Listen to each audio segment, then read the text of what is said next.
परमात्मा ने बल दिया है तो हम हो आए आज। तो आप सबके दर्शन करने का सौभाग्य मुझे मिला। अच्छा, आप में से कितने लोग यहाँ पे जो बैठे हैं सोचते होंगे कि तो सोमनाथ भारती तो पॉलिटिशियन है, वोट के चक्कर में आता होगा यहाँ।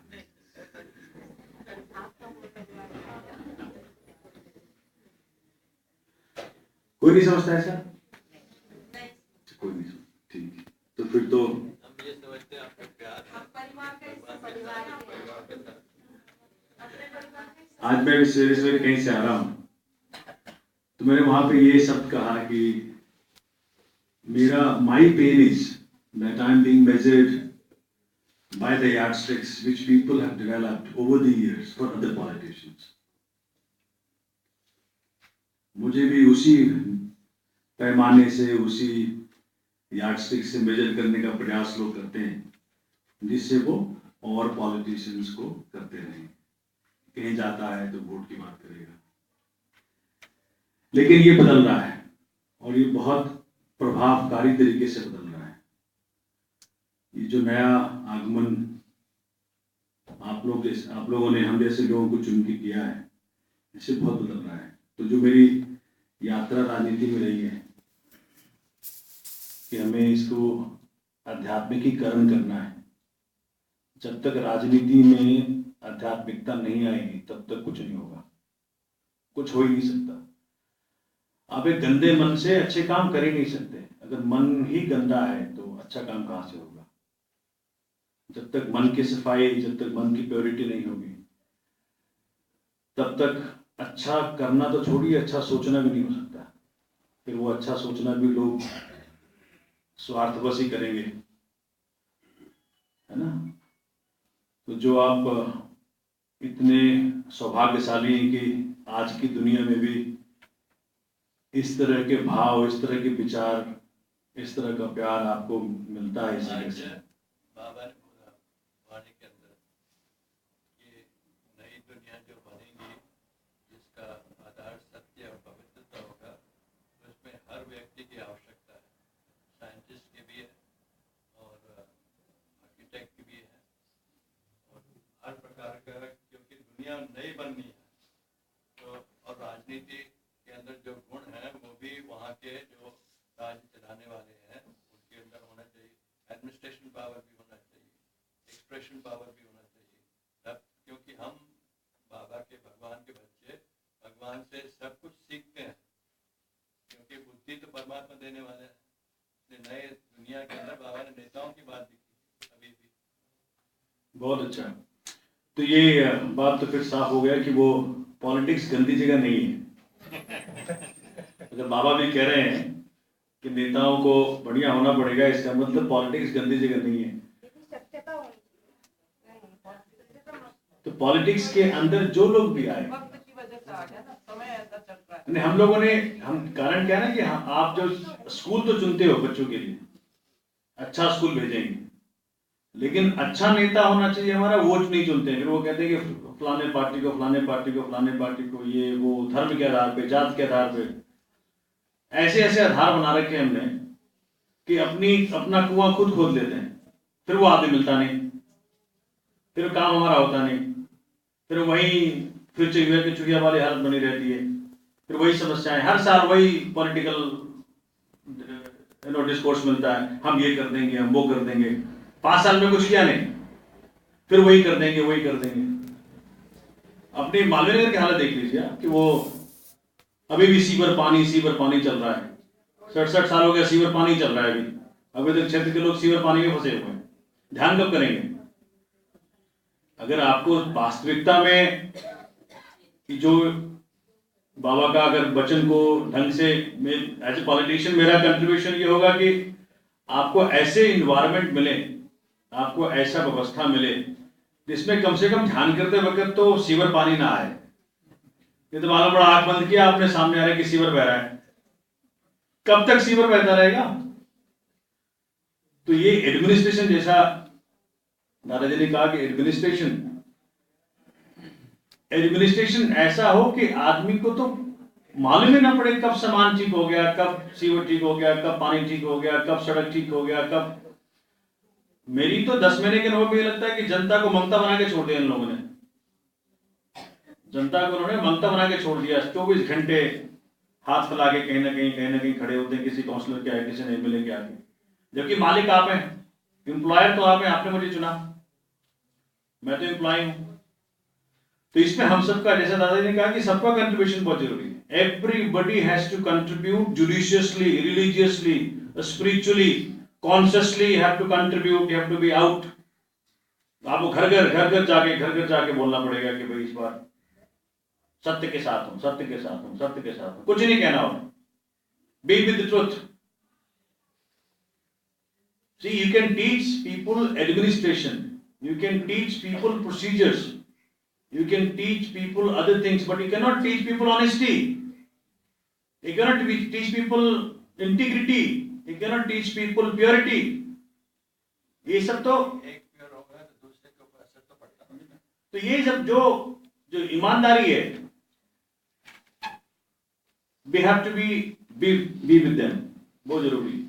और मेरा तो बड़ा गहरा अनुभव आपके, मतलब ऐसा मैंने दुनिया में कभी नहीं देखा कि पूरे का पूरा विश्वविद्यालय ही बना हुआ है गुड गवर्नेंस, स्पिरिचुअलाइजेशन और पॉलिटिक्स के ऊपर। गजब है। मतलब मैं तो तीन हो गया मेरा कैंप्स, तो 3 कैंप्स हो गए। उसमें जो कुछ भी यहां से जो ऊर्जा निकल रही है, इस ऊर्जा का प्रभाव बहुत दूर तक जाता है। कभी कभी तो हमें मालूम नहीं पड़ता कहां प्रभाव पहुंच गया। Gifting somebody with some articles, किसी को अच्छा कपड़ा दे दो, उससे उसका जीवन बदलने वाला नहीं है, लेकिन किसी को अच्छा विचार दे दो, उसका जीवन बदल जाएगा। तो यहाँ का जो अभूतपूर्व काम हो रहा है, मैं तो बहुत प्रभावित हूँ इससे। और ये बिल्कुल, ये हाथ करो और ये हाथ पाओ। यहाँ ये भी नहीं है कि भाई आप ये अभी करो तो अगले जन्म में मिलेगा, या कोई ऊपर स्वर्ग है वहां पे, अच्छी बातें होंगी ऊपर। अभी करो और अभी पाओ, अभी एक्सपेरिमेंट्स करो और अभी मन की शांति पालो। और रोज रोज का डोज जिस तरह से चलता है यहाँ, वो बहुत जरूरी है। मुझे तो बहुत, मैं तो आप सबका बहुत अनुग्रहित हूँ कि आप, अब मुझे पॉलिटिकल लाइफ, मैंने अभी बहन बाहर कोई कह रही थी, मैंने कहा जी आपने मुझे दायित्व एक और दिया हुआ है, तो उस दायित्व को पूरा करने में भी बहुत समय लग जाता है। और मॉर्निंग 6 to नाइट 2 काम करता हूँ, बहुत काम है, काम करने को तो बहुत काम है। और जितने आपसे पूछ ले उतना अच्छा है। I'll give one example. अभी 1 वीक पहले एक माता मेरे ऑफिस में है। मैं आपको बताता हूँ आध्यात्मिक अनुभव कैसे होता है राजनीति के जरिए। तो आए, वो चेयर पे बैठा था, मुझे पकड़ के खूब रोई। अब इतना रोया कि मुझे रुला दिया। फिर मैंने उनको पूछा कि आपको तकलीफ क्या है। उन्होंने कहा कि जी 7 साल से मेरी दुकान सील की हुई है एमसीडी ने, और इसके कारण मेरे हस्बैंड के दिमाग में खराब हो गया, बिजनेस ही नहीं है तो काम ही नहीं है। और जब मैं जाता हूं तो एक नेता लोकल कहता है कि 2 लाख रुपए लगेगा खोलने का। मैं कहां से दूं? मैंने कहा सवाल ये नहीं कहां से दूं, सवाल ये क्यों दूं, मेरा हो भी क्यों दूं? जो आपका हक है, हक को लेने के लिए पैसे दो, क्यों दूं पैसे तुम्हें? तो मैंने जी ये, चूंकि आध्यात्मिक जिंदगी पहले थोड़ी रही है, तो मैंने फोन उठाया, कमिश्नर को बोला कि, कमिश्नर से पूछा भाई तुम हिंदू हो, मंदिर जाते होगे? दादी प्रणाम, ओम शांति। तो उसने कहा जी हाँ हिंदू हूं। मैंने कहा अगर आप हिंदू हो तो कई बरस तुम जाओगे अगर मंदिर, तो जो पुण्य मिलेगा आपको मंदिर जाने का कई बरस। दादी आइए, कई बरस,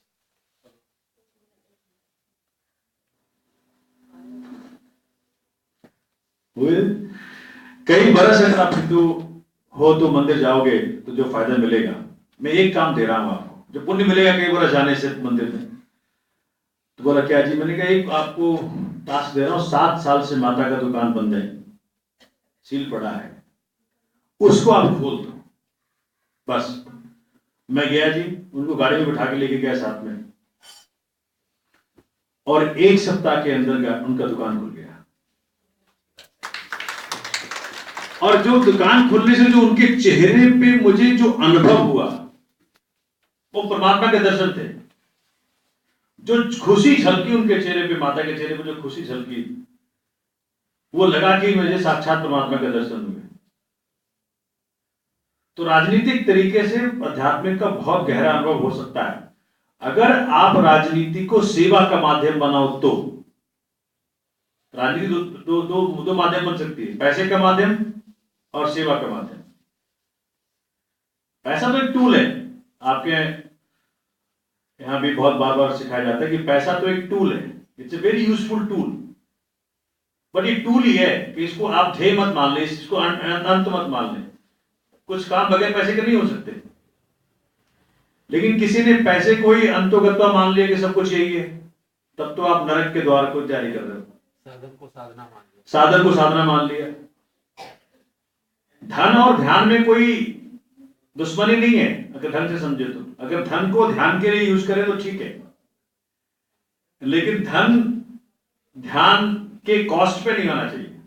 ध्यान सर्वोपरि है, वो बहुत जरूरी है। तो आप तो रोज, मैं तो इतना सौभाग्यशाली नहीं हूं कि यहाँ पे मुझे रोज आने का मौका मिले, लेकिन जब मुझे मौका बिल्कुल आ सकते हैं, बिल्कुल आ सकते, बिल्कुल सही कह रहे हैं। तो ये बहुत ही गहरा जो प्रयोग चल रहा है उसके आप लोग खूब आनंद ले रहे हैं। और मैं तो देखता हूँ कि यहाँ पे एक एक आदमी जो आता है, एक बहन जो आती है, सबके चेहरे पे खूब खुशी होती है। और ये खुशी धन की नहीं है, ध्यान की है। और ध्यान के जरिए जो खुशी आती है उसको कोई छीन नहीं सकता। धन के जरिए जो खुशी आती है वो छीन सकता है, छीन लेगा। धन छीना, ध्यान, खुशी गई, लेकिन ध्यान को छीन नहीं सकता। इसको बांट भले सकते हो, आपको देखकर कोई दूसरा खुशी हो जाएगा कि बहन कहाँ जाती है, भाई साहब कहाँ जाते हैं आप, तो वो आपके पीछे पीछे हाँ बोल सकता है कि जरूर कुछ ना कुछ तो गड़बड़ है, इतना खुश कैसे है। जब मुझे इन लोगों ने, पॉलिटिकल पार्टीज ने, जब मेरे वो विधानसभा के अंदर है ना, वो जब सारा तांडव किया इन लोगों ने मेरे खिलाफ, खिड़की वाले कांड के ऊपर, तो वो भाजपा के लोग कहने लगे देखो फिर भी हंस रहा है, फिर भी हंस रहा है। वो गाली भी दें, लिपस्टिक फेंक दिया मेरे ऊपर, चूड़ियां फेंक दी मेरे ऊपर। उनको लगा कि महिलाएं, मतलब मेरे को चूड़ियां फेंक करके समझा, भाजपा के लोगों ने समझा कि भाई चूड़ियां फेंक दो इसके ऊपर, तो इसको महिला का दर्जा मिल गया, उससे इसका अपमान हो गया। उनके नजर में महिला नीची है। मैंने कहा कि किसी दिन महिला में समझ में आ गया नहीं बात में, तुम कह रहे हो तो छोड़ेंगे नहीं तुम्हें वो। ये अभी भी समाज में कुरीतियां हैं, इसको समझना पड़ेगा।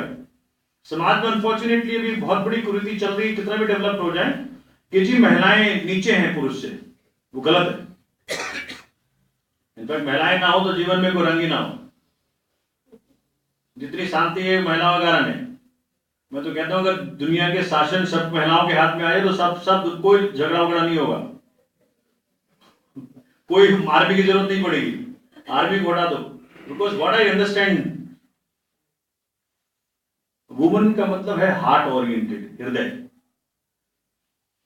तो जितनी भी, इसलिए कहते हैं ना कि परमात्मा के पास वुमन का पहुंचना ज्यादा आसान है आदमियों को, क्योंकि आदमी को पहले फीमेल ओरिएंटेशन करना पड़ता है, हार्ट तक पहुंचना पड़ता है।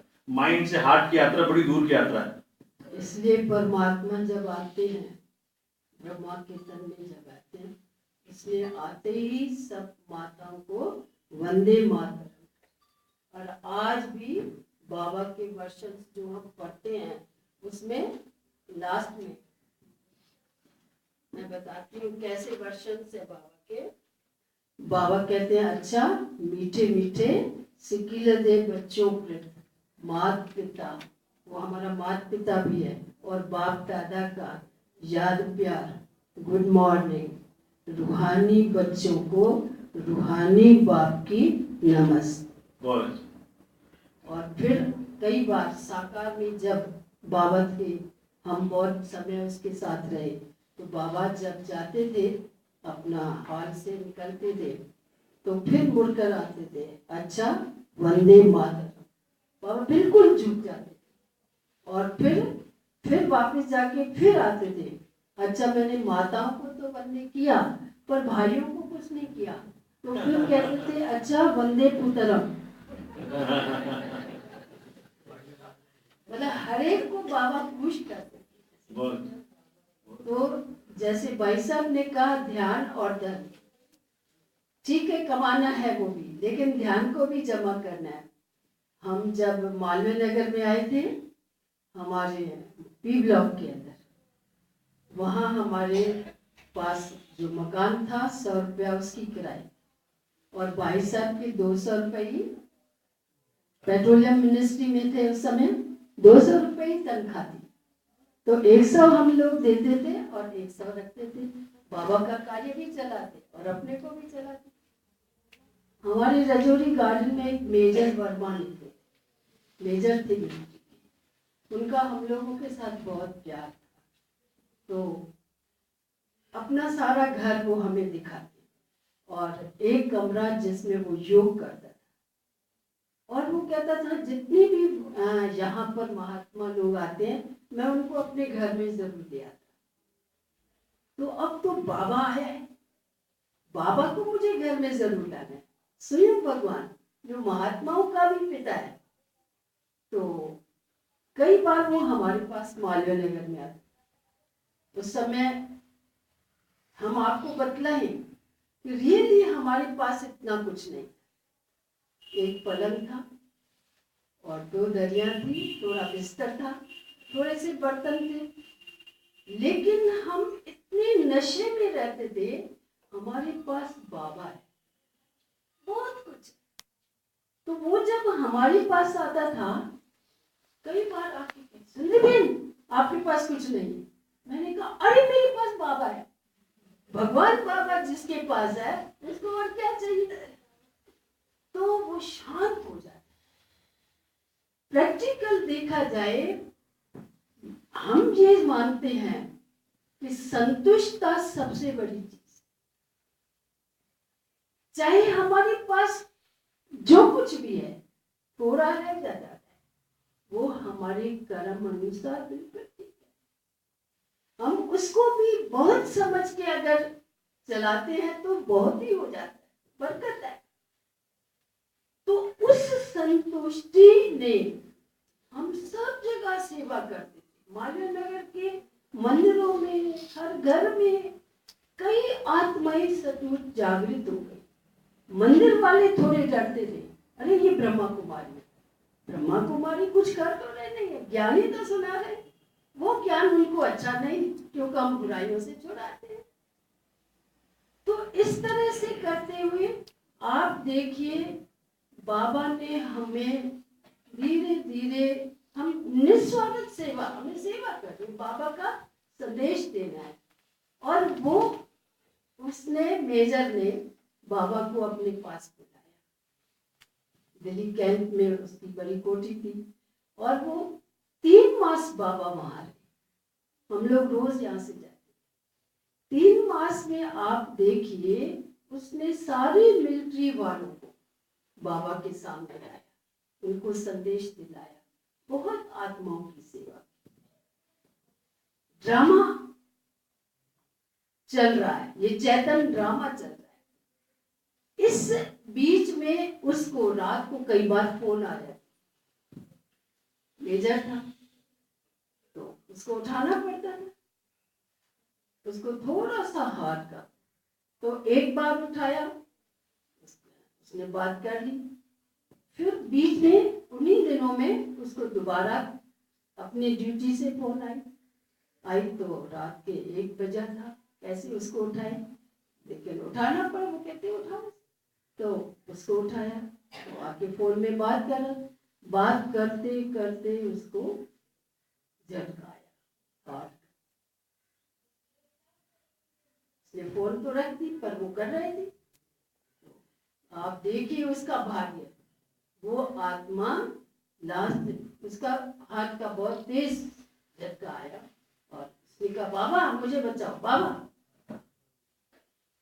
लेकिन जिस आत्मा की जो आयु है भगवान भी नहीं उसने डबल नहीं। बाबा ने उसको अपनी गोदी में सुलाया, बहुत आराम से हाथ फेरा, लेकिन वो आत्मा ओम शांति हो गई। और उसी टाइम सारी मिलिट्री वहां पहुंच गई और सब, आप देखिए भाग्य भी कितना बड़ा। तो किस प्रकार से बाबा हम बच्चों को हर हाल में संतुष्ट। एक भाई हमारे पास आया, वो कहता है बहन जी आप के पास गाड़ी नहीं ना, चलो मैं आपको लेके देता। प्रैक्टिकल कहानी देखो, लेकिन हमें ये पता था कि ये करने वाला कुछ नहीं है। हमने फिर भी 50 रुपए लिए और उनके साथ गए। गाड़ी हमें कमरे जितनी मिल गई, कहा बहन जी इसको 50 रुपए दे दें। ठीक है बहन जी, हमने दे दी, उसने नहीं बोला। तो ऐसी आत्माएं भी यहाँ आती हैं हर टाइप के, लेकिन हमें धन के इच्छा से उसको नहीं उनको बोलना है, हमें उनको भगवान का संदेश देना है, स्नेह देना है, उनको हर प्रकार से बाबा की साथ कनेक्शन जोड़ना है। हम इसलिए यहाँ बैठे।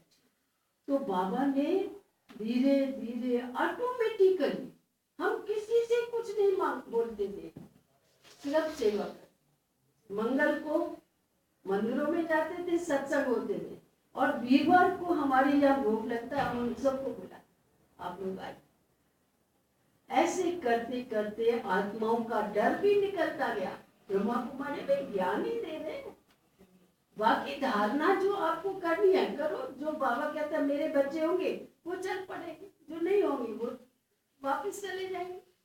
तो इस तरह से हमें 50 साल से ऊपर हो, 62 में हम यहाँ आए और 52 में हमने यहाँ पर वो गोल्डन जुबली यहाँ की मनाई। कितने आप देखो एयरफोर्स के बड़े बड़े ऑफिसर्स आते थे, उन्होंने बहुत सेवाएं की। उनकी जो मिसेस थी, माताएं थी, उन्होंने भी बहुत सेवा की। कोई भी प्रोग्राम होता था जब वो तैयार हो जाती थी, आज ये बनाना है हम बना देंगे, बहन जी आप निश्चिंत रहो। तो ऐसे करते हुए हमने देखा कितनी आत्माओं ने यहाँ से अपनी लाइफ बनाई, और जिसको जो भाग्य में था वो बाबा से, और अब तक भी देखो। और कैसे धीरे धीरे भाई साहब की सर्विस चेंज हो गई, मिनिस्ट्री से कंपनी में चले गए, और जैसे ही कंपनी में गए उस समय ये 1 लाख में मकान बिक रहा। कंपनी वालों ने लोन दे दिया, हमें मकान 5 साल हम पंचशील में रहे। पंचशील में एक भाई ने कहा हमने मकान बनाया, बहन जी मैं गांव जा रहा हूँ, आप इस